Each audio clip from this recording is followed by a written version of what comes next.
हमारे अनुग्रहकारी सामर्थ्य पिता परमेश्वर, हम आपको धन्यवाद देते हैं क्योंकि आज का दिन, आज का समय आपने हमारे जीवनों के लिए प्रदान किया है। तो धन्यवाद देते हैं पिता परमेश्वर का आज के इस पवित्र दिन में आपने हमें से हर एक को सम्मिलित होने का अवसर प्रदान किया।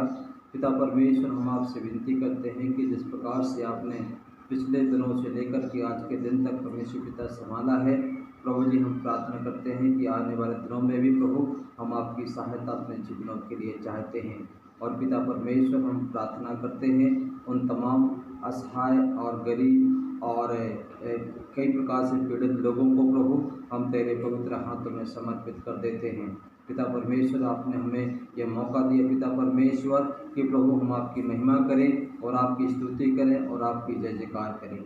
सामर्थ्य पिता परमेश्वर, हम आपको धन्यवाद देते हैं क्योंकि आपने हमारी इस प्रार्थना को स्वीकार किया है। आज की संपूर्ण आराधना पर पिता हम तेरी आशीष को चाहते हैं। तेरी उपस्थिति के लिए प्रभु हम आपको धन्यवाद देते हैं। प्रार्थना यीशु ख्रीष्ट के नाम से मांगते हैं, आमीन।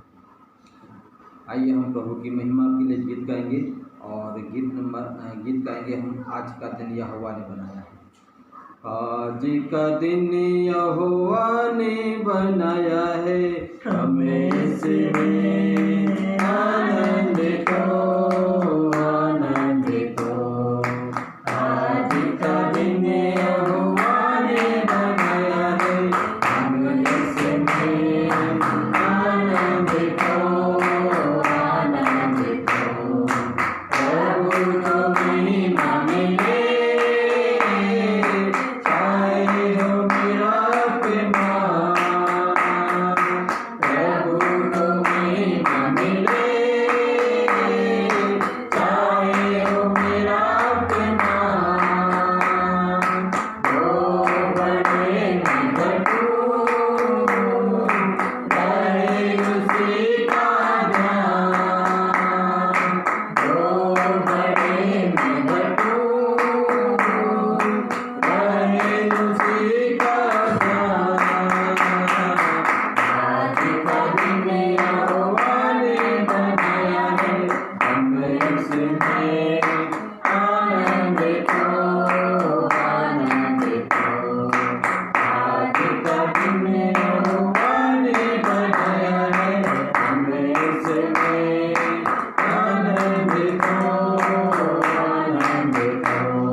परमेश्वर पिता का हम धन्यवाद करते हैं क्योंकि उसने अभी तक हमारे जीवनों को संभाला है। परमेश्वर पिता ने अपनी बड़ी दया से हम सबको अभी तक संभाला है। हम उसके लिए परमेश्वर पिता की महिमा करते हैं, उसके नाम की हम स्तुति करते हैं। आज के दिन हम परमेश्वर के वचन में से देखने का प्रयास करेंगे और आज हम एक ऐसे व्यक्तित्व के विषय में देखना चाहते हैं जो वास्तव में हमारे जीवन की गवाही के लिए, हमारे जीवन की आशीषों के लिए जो परमेश्वर की ओर से प्राप्त होती हैं, बहुत ही महत्वपूर्ण दिखाई देती है। आज हम एक ऐसे व्यक्तित्व, एक ऐसे भविष्यवक्ता के विषय में हम देखना चाहते हैं जो योना के नाम से जाना जाता है। योना नबी के विषय में हर एक वो व्यक्ति जानता है जो परमेश्वर की किताब पर विश्वास करता है। योना एक ऐसा व्यक्ति था जो हमेशा परमेश्वर के सम्मुख रहने वाला जन था, हमेशा परमेश्वर की उपस्थिति में रह करके अपने जीवन को व्यतीत करने वाला जन था और परमेश्वर की बुलाहट उसके जीवन में बहुत ही आशीष का कारण बन जाती है।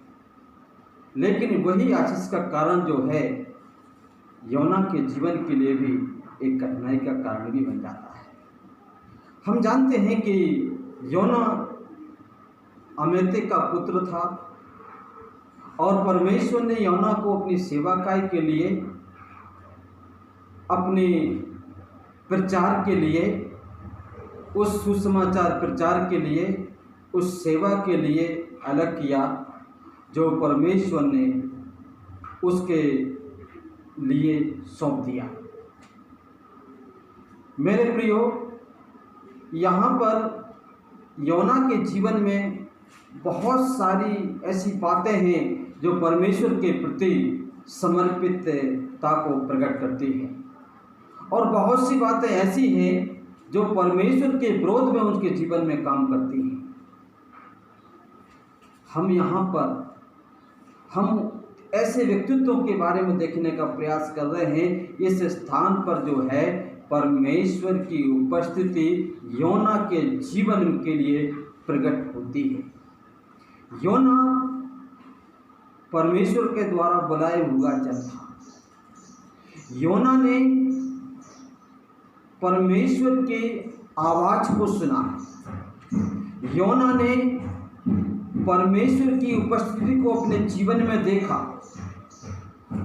आशीषों को उसने अपने जीवन में अनुभव किया, लेकिन इन सारी बातों को नकार करके परमेश्वर की आज्ञा के विरोध में अपने आप को ले जाने का प्रयास करता है। मेरे प्रियो, मैं इस बात को यहाँ पर रखना चाहता हूँ। नीनवे नगर एक ऐसा नगर था जो एक ऐसे साम्राज्य, एक जो बड़ा ताकतवर था, बड़ा सामर्थी साम्राज्य था और जिसका नाम है अश्शूरी।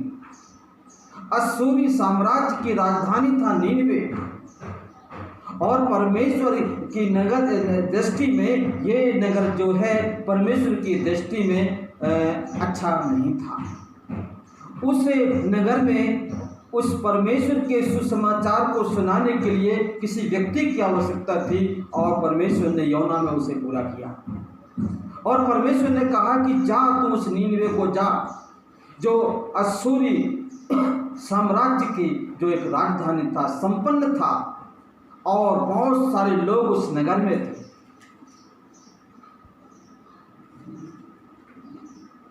क्योंकि लिखा है दूसरे पद में, योना के दूसरे एक अध्याय के दूसरे पद में लिखा हुआ है कि उठकर उस नीनवे को जा जो बड़ा नगर कहलाता है।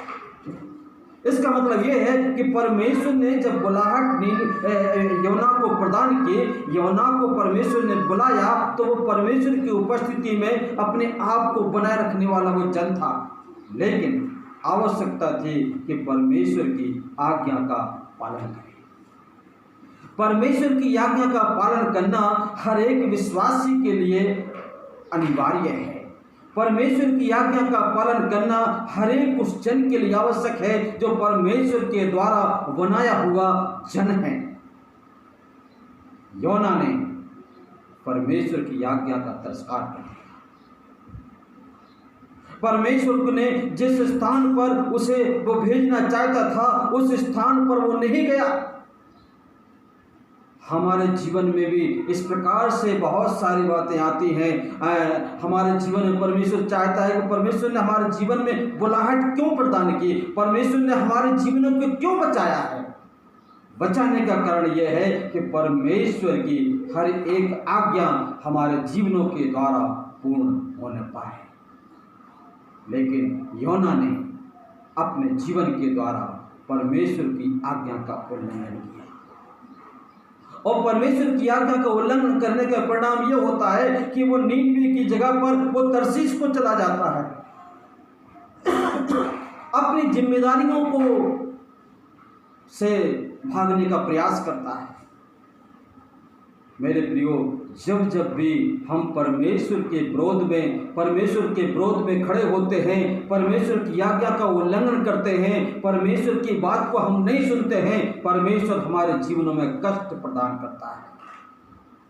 लेकिन उन कष्टों में परमेश्वर हमें एक आनंद भी देता है, एक खुशी भी देता है, एक परमेश्वर को याद करने के लिए परमेश्वर हमारी बुद्धि को, हमारी समझ को भी प्रदान करता है। उस कष्टता के समय में, उस दुख के समय में ये परमेश्वर की आज्ञा को तोड़ करके भाग जाता है, तर्शीश को जाता है, वहां जाकर के वो एक मगरमच्छ के पेट में चला जाता है। इसके आज्ञा न मानने के कारण से बहुत उसके जीवन में तो कष्ट आया ही, लेकिन उसके साथ भी और भी लोग जो जहाज में थे उनके जीवन में भी कष्ट आया।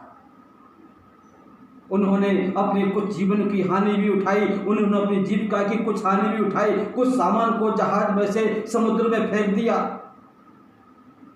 आज्ञा, एक व्यक्ति की आज्ञा ना मानने से बहुत सारे लोगों को परीक्षा, उस संकट का सामना करना पड़ा, क्योंकि इसे भरोसा था, योना को एक भरोसा था। और भरोसा क्या था? हमें मालूम है कि परमेश्वर आप ही उस नगर को बचाएगा।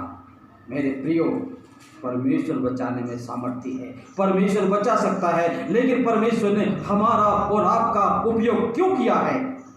परमेश्वर ने मुझे और आपको क्यों बुलाया है? ताकि परमेश्वर के उस कार्य को हम आगे बढ़ा सकें, परमेश्वर के उस कार्य को हम पूरा कर सकें। यहाँ पर आज्ञा उल्लंघन का परिणाम यह होता है कि वो दुख में अपने जीवन को व्यतीत करने का प्रयास करता है। वो जहाज में बैठ करके दूसरे स्थान पर तर्शीश को जाता है, और जब वहाँ पर जहाज में समुद्र में विपत्ति आती है तो उसको वहाँ से उसको फेंक दिया जाता है और वो मगरमच्छ के पेट में डाल दिया जाता है। ये भी परमेश्वर का एक उपाय है, ये भी परमेश्वर का एक उपाय है। आज्ञा को उल्लंघन तो हम कर देते हैं, परमेश्वर की संगति से दूर तो चले जाते हैं। हम सोचते हैं कि संसार में यदि हमारी इच्छा के अनुसार अपने जीवन को व्यतीत करेंगे तो हमारे जीवन में बड़ा आनंद आएगा, परमेश्वर तो वहाँ अपना काम कर लेगा, कोई कार्य कठिन नहीं है उसके लिए करने के लिए।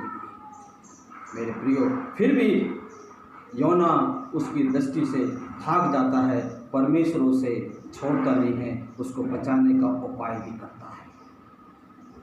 और दूसरी और महत्वपूर्ण बात यहाँ पर दिखाई देती है, जब मनुष्य के जीवन में कष्ट होता है, जब मनुष्य के जीवन में कठिनाइयाँ विपरीत परिस्थिति में होती हैं, उनके जीवन में दुख आता है, उनके जीवन में परमेश्वर की जो उपस्थिति का एहसास होता है, ऐसे संकट के समय में वो परमेश्वर को पुकार उठता है। जब हमारे जीवन में खुशहाली होती है, जब हमारे जीवन में आनंद होता है, जब हमारे जीवन में हर प्रकार की भरपूरी होती है, तब हम पर सृजनहार को स्मरण करने से दूर हो जाते हैं, परमेश्वर की संगति से दूर हो जाते हैं। लेकिन ऐसे समय में जब हमारे जीवन में कष्ट और मुसीबत आती है, तब हम परमेश्वर को पुकार उठते हैं। योना मगरमच्छ के पेट में पड़ा हुआ है, लेकिन परमेश्वर ने उस मगरमच्छ के पेट में भी पड़ने से उसको सामर्थ्य प्रदान की, और वहाँ से परमेश्वर को स्मरण करता है, उससे प्रार्थना करता है। 3 दिन और 3 रात उस मगरमच्छ के पेट में जो है योना पड़ा रहा, लेकिन मगरमच्छ उसे निगल ना सका, उसे पचा नहीं सका, क्योंकि ये परमेश्वर की आज्ञा थी मगरमच्छ के लिए और वही आज्ञा थी योना के लिए। मगरमच्छ के लिए परमेश्वर ने आज्ञा दी कि इसको तुझे पेट में रखना है, लेकिन इसको समाप्त नहीं करना है। मगरमच्छ ने परमेश्वर की आज्ञा का पालन किया।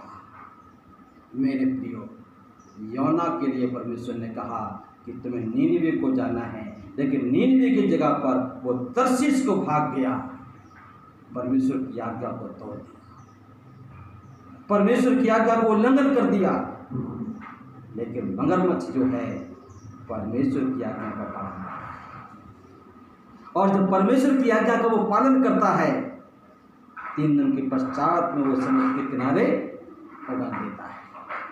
और उगलने से पहले योना के जीवन में एक बात उसके जीवन में ऐसी आती है कि वो परमेश्वर से प्रार्थना करता है। परमेश्वर की आज्ञा के उल्लंघन के विपरीत जाकर के परमेश्वर से वो प्रार्थना का जीवन भी वो अपने आप को महसूस करता है, परमेश्वर से प्रार्थना करता है, तूने मुझे उस पेट में, उस मगरमच्छ के पेट में से बचा लिया। मेरे प्रियो, ये वास्तव में परमेश्वर का अनुग्रह और उसकी दया है। जो जिम्मेदारियां, जो कार्य परमेश्वर ने हमें और आपको सौंपे हैं, उसे पूरा करने के लिए तत्परता के साथ में अपने जीवन को उसके हाथों में समर्पित करते चले जाना है। और दूसरी महत्वपूर्ण बात है वो ये है कि हमारे जीवन में प्रार्थना का होना भी बहुत जरूरी है। तीसरी और अंतिम बात यह है, वो बात यह है कि फिर उसके बाद में जब मगरमच्छ के पेट से वो निकाला गया, उगला गया, तब उसके जीवन में पश्चाताप आता है, उसके जीवन में पश्चाताप आता है। आज्ञा मानने की बात आती, अब हमें आज्ञा का पालन करना है, अब हमें ऐसी गलती नहीं करेंगे, ऐसा ना हो कि परमेश्वर की बात हमें समाप्त कर दे। एक बार तो परमेश्वर ने हमें बचा लिया, और कई बार हम ये सोचते हैं, कई बार हम ये विचार करते हैं, कई बार हम इन विचारों में फंसे हुए होते हैं कि परमेश्वर तो अपना काम कर लेगा, परमेश्वर तो हमें बचा लेगा और परमेश्वर की आज्ञा का मानने की हमें जरूरत नहीं है। लेकिन नहीं, जब वो संकट में से निकल के बाहर आया, तब उसके जीवन में पश्चाताप आया, और पश्चाताप जब आया उसके जीवन में, तो वो जो है आज्ञाकारी होकर के नीनिवे को गया और वहाँ जाकर के प्रचार करने लगा। अब से 42 दिन के बाद में इस नगर पर परमेश्वर का क्रोध भड़कने पर है। उस नगर में कितने लोग थे? बाइबल बताती है उसमें 1,20,000 लोगों से ज़्यादा लोग पाए जाते थे, पशु पक्षी जानवर भी पाए जाते थे। सारे लोगों ने राजा से लेकर के रंग तक, राजा से लेकर के छोटे से छोटे कर्मचारी तक, हर एक निवासियों ने जाकर के परमेश्वर के वचन को सुना और जाकर के पश्चाताप किया और जाकर के टाट ओढ़ करके, राख ओढ़ करके, राख में बैठ करके परमेश्वर से प्रार्थना की और परमेश्वर ने उस नगर को बचा लिया।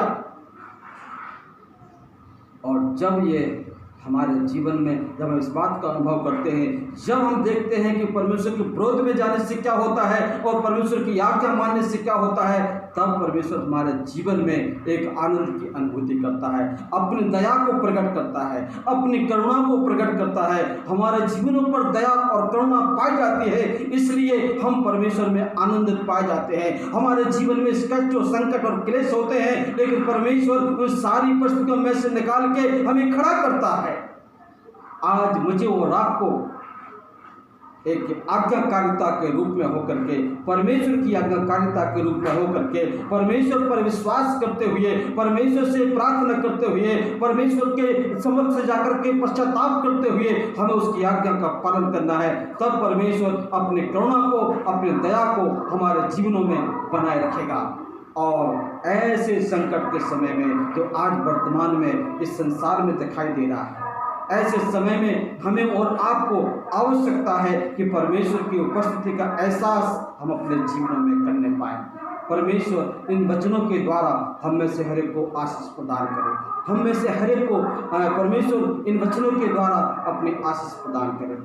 हम में से हर एक जन अपने विश्वास की गवाही को देने के लिए, अपने विश्वास की साक्षी को देने के लिए, परमेश्वर के प्रति समर्पित होने के लिए अपने आप को तैयार करते हुए हम परमेश्वर की उपस्थिति में बढ़ते चले जाएंगे। परमेश्वर हमें तभी बुलाएगा जब हम उसकी उपस्थिति में पाए जाएंगे, जब ही वो जिम्मेदारियां मिलेंगी, जब परमेश्वर की उपस्थिति में बने रहेंगे। यौना अपनी जिम्मेदारियों को लेकर के भागने का प्रयास करता है, लेकिन परमेश्वर उसे छोड़ता नहीं है। परमेश्वर उसे नहीं छोड़ता है। हम और आप परमेश्वर के संतान हैं। हम और आप परमेश्वर की उपस्थिति में पाए जाते हैं। हम कितना ही भाग जाएं, कितना ही दूर चले जाएं, लेकिन परमेश्वर कहीं से न कहीं से पकड़ के हमें लाएगा और हमें अपनी सेवकाई में इस्तेमाल करेगा। परमेश्वर हम सबके साथ रहे। परमेश्वर की अनुग्रह की दृष्टि हम सबके साथ में रहे और हम उसके प्रति समर्पित होकर के अपने जीवनों को धन्य बना सकें। प्रभु इस वचन के द्वारा हम में से हर एक को अपनी आशीष से परिपूर्ण करें। आमीन। आइए हम प्रार्थना में जाएंगे। हमारे पवित्र पवित्र पवित्र सेनाओं के यहोवा, प्रभु राजाओं के राजा, हमारे अनुग्रहकारी सामर्थ्य पिता परमेश्वर, हम आपको धन्यवाद देते हैं क्योंकि आपने अभी तक हमारी प्रार्थनाओं को सुना है और उसका उत्तर दिया है। हम आपका धन्यवाद देते हैं प्रभु जी। हम प्रार्थना करते हैं कि आप हमें से हर एक को इतनी बल, शक्ति, सामर्थ्य, बुद्धि से आप परिपूर्ण करें प्रभु जी, ताकि हम आपकी इच्छा के अनुकूल, आपकी आज्ञा के अनुकूल अपने जीवनों को प्रभु जी हम आगे बढ़ा सकें। प्रभु जी हम प्रार्थना करते हैं तमाम कलीसिया के लोगों को, तमाम अपने प्रदेश के लोगों को, तमाम अपने देश और दुनिया के लोगों को प्रभु जी हम तेरे हाथों में समर्पित कर देते हैं। पिता परमेश्वर हम प्रार्थना करते हैं कि आपके अनुग्रह प्रत्येक के जीवनों पर प्रभु जी आप बनाए रखें और जितने लोग प्रभु जी तेरे पीछे चलते हैं उन सबको पिता परमेश्वर आप आशीषित करें और प्रभु जी जो आपकी दृष्टि में उचित पाए जाते प्रभु जी हर एक पर प्रभु जी आपका अनुग्रह होने पाए, हर एक पर पिता परमेश्वर आपकी दया होने पाए। धन्यवाद देते प्रभु जी, आपने हमारी इस प्रार्थना को स्वीकार किया है। प्रार्थना हमारा उद्धारकर्ता यीशु ख्रीस्ट के नाम से मांगते हैं। आमीन।